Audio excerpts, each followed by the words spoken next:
famous. But I don't give a fuck, I'ma keep chasing. I got all this potential that's deep inside of me, but they hate when you're successful cause they try to be. They sit there being judgmental because you're trying things, and they just want you to settle and do the right thing. So get a good job, don't slack off. Wake up every morning, make a good impression on your boss. Don't do anything that I wouldn't do, and when you're making money, make sure you don't spend it too soon. Fuck that, I'll do what I wanna do. I got a different path from everyone, and that includes you.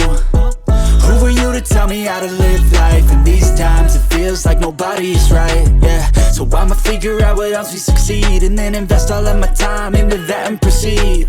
I need whatever the hell could make me happy, and I don't think you have a clue what could that be. They tell me that I'm never gonna make it. They want me to do something that can make sense. They hate when I keep dreaming I'll be famous, but I don't give a fuck, I'ma keep chasing. They tell me that I'm never gonna make it. They want me to do something that can make sense. They hate when I keep dreaming I'll be famous, but I don't give a fuck, I'ma keep chasing. I think this life could be special if I get rid of the devils. They think that I am a rebel, I think they want me to settle. There's nobody on my level. They think that work is too stressful, I think that work is essential. The grind is all in your mental, and I don't think you understand what I'll go through just to be